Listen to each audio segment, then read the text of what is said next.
बिस्मिल्लाहिर्रहमानिर्रहीम। अस्सलाम वालेकुम। मैं मुश्ताक करल।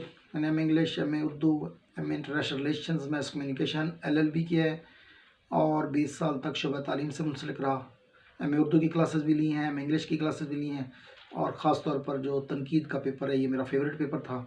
और मैं कोशिश कर रहा हूँ कि ऐसे तलबा जिनकी बहुत ज़्यादा कम पार्ट आती हैं तनकीद के पेपर में, उनकी छोटी छोटी वीडियोज़ के ज़रिए रहनुमाई की जा सके, ऐसे लेक्चर तैयार किए जा सकें जिनको सुनकर वो अपनी तैयारी कर सकें। बात चीज़ें उन्हें समझ नहीं आती तो कोशिश हमारी ये है कि वीडियोज़ के ज़रिए उनको गाइडलाइन दी जाए। तो वीडियो स्टार्ट करने से पहले आपसे रिक्वेस्ट करेंगे कि आप हमारे इस चैनल को सब्सक्राइब करें, लाइक करें और दोस्तों को इसके लिए इनवाइट भी करें। अगर आप लोगों को कोई रिटर्न मटेरियल चाहिए तो आप हमारी वेबसाइट mushtaqkarl.com पर भी जा सकते हैं। आज का हमारा टॉपिक है हसन अस्करी साहब। मोहम्मद हसन अस्करी साहब के हवाले से एज ए नकाद हम सिर्फ 3 बातों की तरफ बात करेंगे, सिर्फ 3 बातें, क्योंकि उनकी जो बुनियादी तौर पर उन्होंने जिन मौज़ूआत को उठाया था वो 3 अहम चीज़ें थी।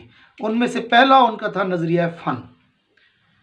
मोहम्मद हसन अस्करी साहब कहते हैं कि जो अदीब लिखता है उसकी कोशिश ये होती है कि वो जमालियात को सामने लाए, ऐसी चीज़ें लाए जो खूबसूरती के अनासर जिसमें शामिल हों, लेकिन उसके शऊर या लाशऊर के अंदर मादी ज़रूरियात ज़रूर रहती हैं।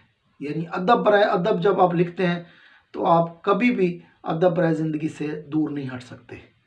आप नहीं कह सकते कि सिर्फ़ और सिर्फ आप जमालियाती अनासर को सामने लाकर आप अदब की खिदमत सरंजाम दे रहे हैं, बल्कि उनके नज़दीक जमालियात के साथ साथ आप कोशिश करें कि उसके अंदर जो मादी ज़रूरियात हैं, जिस तरह इमरानी अदब है, उसको भी तरवीज दें। दूसरा नुक्ता उनका था इनकलाबी अदब के हवाले से।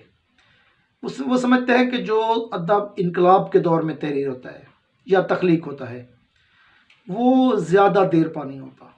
उसकी वजह यह है कि इनकलाब हंगामा खेजी का नाम होता है, शोर शराबा और अफरा तफरी का दौर होता है, स्टेबिलिटी का दौर नहीं होता, अनसर्टेनिटी का दौर होता है, गैर यकीनीपन का दौर होता है, शिद्दत पसंदी का दौर होता है।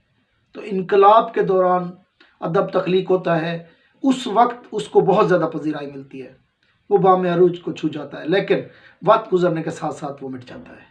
उसकी वजह ये होती है कि वो ख़ास दौर के लिए तख्लीक होता है। जब हालत जंग में एक चीज़ तख्लीक होती है, हालत अमन में उसकी वो मांग नहीं रहती, वो हैसियत नहीं रहती, वो चमक दमक नहीं रहती। इसलिए इनकलाबी अदब जो है वक्त के साथ साथ दम तोड़ देता है। और तीसरी बात जो है वो मोहम्मद हसन अस्करी ने अपने तहरीरों में भी सादा ज़बान इस्तेमाल की है। वो समझते हैं कि जो आम इस्तेमाल की ज़बान होती है, जो रोज़मर्रा की ज़बान होती है, उसका इस्तेमाल किया जाए। उसकी एक तो वजह ये होगी कि आपका अदब आम लोगों को भी समझ आएगा, आम से आम लोगों को भी समझ आएगा, और दूसरी आपकी ज़बान की खिदमत भी होगी। जिस तरह रात गई बात गई, इस तरह के उन्होंने जुमले इस्तेमाल करके कारी को अपनी तरफ मबजूल कराया और कोशिश की कि ज़बान जो है वो सादा से सादा इस्तेमाल की जाए। तो मोहम्मद हसन अस्करी के ये 3 नुकात, सबसे पहली जो उन्होंने बात की थी वो थी नज़रिया फ़न। दूसरा नुक्ता जो है वो उनका है इनकलाबी अदब के हवाले से, और तीसरा है ज़बान की सादगी के हवाले से। उम्मीद है आपको हमारा ये लेक्चर पसंद आया होगा। अगर आपको ये वीडियो अच्छी लगे तो इसको लाइक करें, सब्सक्राइब करें, अपने दोस्तों को इनवाइट करें। अपने दोस्तों और रिश्तेदारों का बहुत ख्याल रखिएगा। अस्सलाम।